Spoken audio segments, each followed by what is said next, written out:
चलिए, तो welcome to genius classes.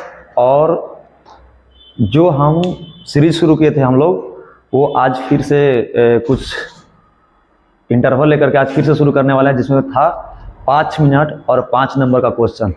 तो उसी सीरीज में हम लोग आगे बढ़ते हैं और ये क्वेश्चन हमारा है कि द्विध्रुव के कारण निरक्षीय स्थिति पर विद्युत विभव की गणना करें। देखिए, ये क्वेश्चन बिहार बोर्ड में बहुत बार पूछा जा चुका है और जब भी पूछता है तो 5 नंबर में पूछता है। इसके लिए हमने क्या किया कि सबसे पहले एक द्विध्रुव माना, जिसको ए बी कह सकते हैं। इसको हमने देख लीजिए बारे से, यहाँ से कर देते हैं। एक प्लस क्यू और एक माइनस क्यू माना। इसके बीच की दूरी को हम लोग क्या ले लिया, 2L रखा। उससे ऊर्ध्वाधर ऊपर, माने निरक्षीय स्थिति पर ऊर्ध्वाधर ऊपर R दूरी पर एक बिंदु को मान लिया P, जहां पर हमको क्या करना है, विद्युत विभव ज्ञात करना है। अब इसके लिए क्या किया, हमने इसको ऐसे मिला दिया और इसको ऐसे मिला दिया।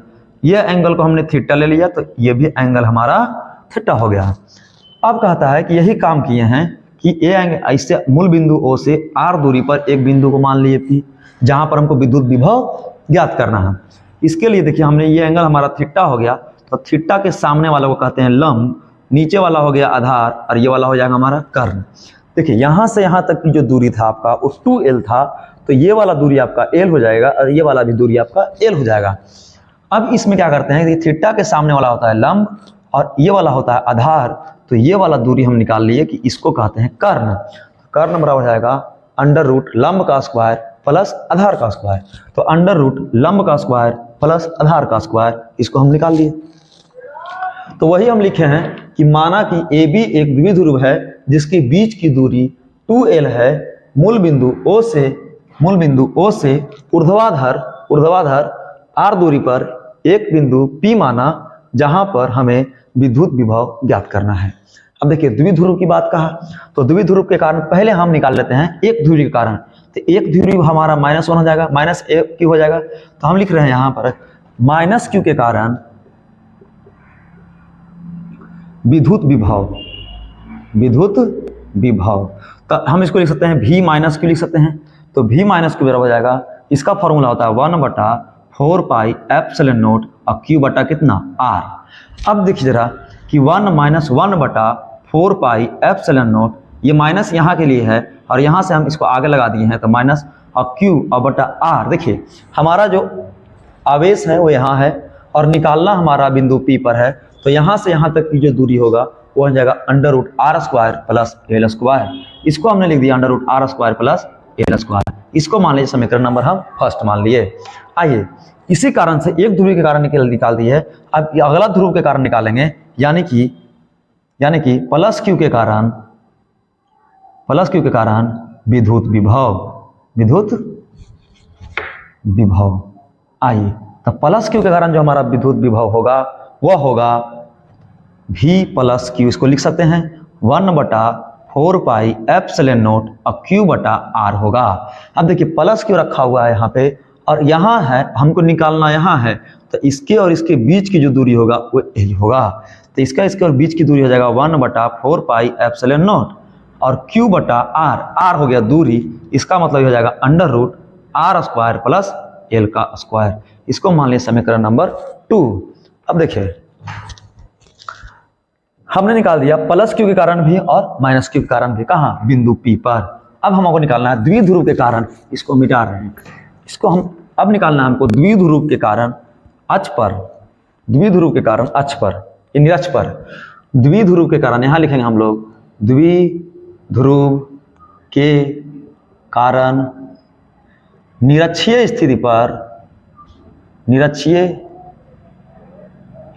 पर विभव। तो देखिए, निरक्षीय स्थिति पर विभव हम लोग निकालने के लिए क्या करेंगे कि एक तो प्लस क्यू कारण निकाल चुके हैं, दूसरा माइनस के कारण निकाल चुका है। अब एक ध्रुव प्लस क्यू हो गया और दूसरा ध्रुव क्या हो गया, माइनस क्यू। अब इसको दोनों को हम जोड़ देते हैं तो द्विध्रुव हो जाएगा। तो द्विध्रुव के कारण क्या निकल जाएगा, P पर निकल जाएगा। तो प्लस क्यू, इसको लिख सकते हैं V निरक्षीय। क्या लिख सकते हैं, V निरक्षीय। ये हो जाएगा V प्लस क्यू के कारण और प्लस V माइनस क्यू के कारण यदि निकाल दे तो दोनों को जोड़ देंगे तो द्विध्रुव का निकल जाएगा। तो V निरक्षीय, इसको निकालने के लिए बराबर प्लस क्यू के कारण, तो प्लस क्यू के कारण हमारा इतना है मान 1/4 पाई एप्सिलॉन नॉट अब क्यू बटा root under R square plus L square. Plus है प्लस लिखे, माइनस के कारण है माइनस 1/4 पाई एप्सिलॉन नॉट। अब क्यू बटा आर यहाँ पर है under root R square plus L square.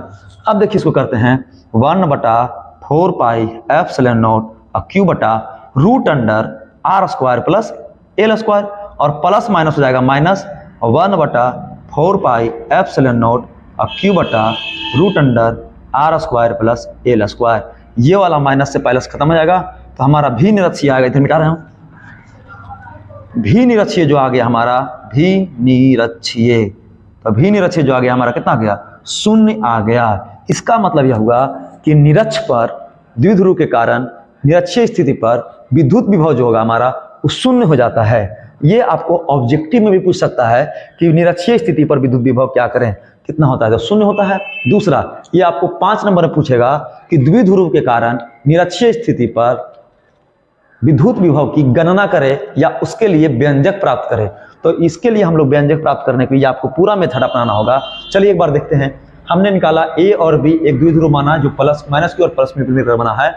उसके बीच की दूरी को हम लोग 2l ले लिए, मूल बिंदु O लिए बीच में, तो यहाँ से यहाँ तक की दूरी l हो जाएगा और ये वाला भी दूरी l हो जाएगा। उससे r दूरी पर, r दूरी ऊर्ध्वाधर, ऊर्ध्वाधर मतलब ऊपर, ऊपर हमने एक बिंदु को मान लिया P जहाँ पर हमें विद्युत विभव ज्ञात करना है। इस एक ध्रुव हमारा माइनस क्यू होगा, दूसरा ध्रुव होगा क्या, प्लस क्यू। तो माइनस क्यू से प्लस क्यू यहाँ निकालना है और माइनस क्यू रखा हुआ है यहाँ, तो इसके और इसके बीच की दूरी हो जाएगा ये कैसे निकाले कि थीटा के सामने वाला लंब नीचे वाला आधार, तो ये वाला आ जाएगा कर्ण। तो कर्ण बराबर होता है रूट अंडर लंब का स्क्वायर प्लस आधार का स्क्वायर। तो लिख दिए। इसके कारण हम निकालिए माइनस क्यू के कारण एक बार निकाल लिए और एक बार निकालिए किसके कारण, प्लस क्यू के कारण P पर, और दोनों को हमने जोड़ दिया तो हमारा निकल गया निरक्ष पर द्विध्रुव के कारण विद्युत विभव जो आ गया।